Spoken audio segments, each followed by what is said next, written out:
Hi guys, our presentation is on cystic fibrosis. So first let's get into the background and cause of this disorder. Cystic fibrosis is inherited and causes lung and digestive complications. It was discovered by pathologist Dorothy Anderson. She found lesions in the pancreas of an infant, interestingly enough during an autopsy, and led her to classify this new condition. Cystic fibrosis is caused by a genetic mutation of the cystic fibrosis gene on chromosome 7.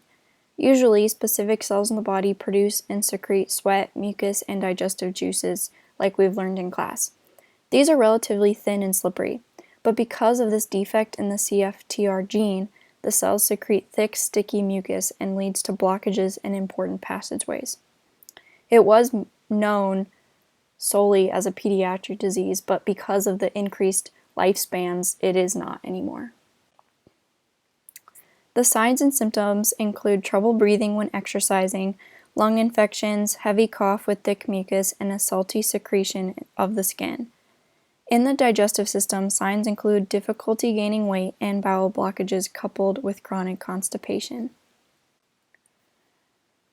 Cystic fibrosis causes that thick mucus, like we've learned, that causes blockages all over the body. Coughing up blood, chronic infections, liver disease, and diabetes are all examples of terrible effects. This also leads to infertility in men and women because of the blockages of needed tubes for fertilization.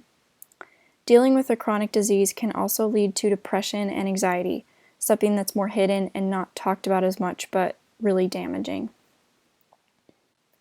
This is a diagram that shows the distinctions between normal airways and then airways filled with mucus found in cystic fibrosis.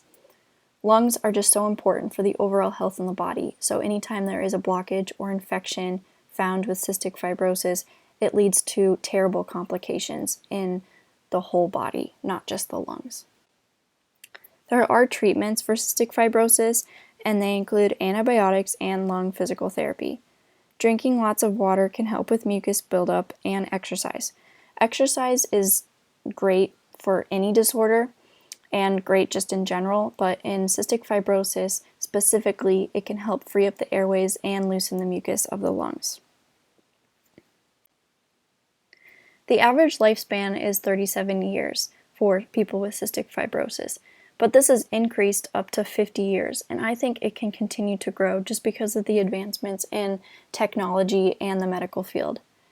Many people with cystic fibrosis can take part in normal activities such as attending school and finding jobs, just like normal people. Just because people have this disorder doesn't change who they are as a person.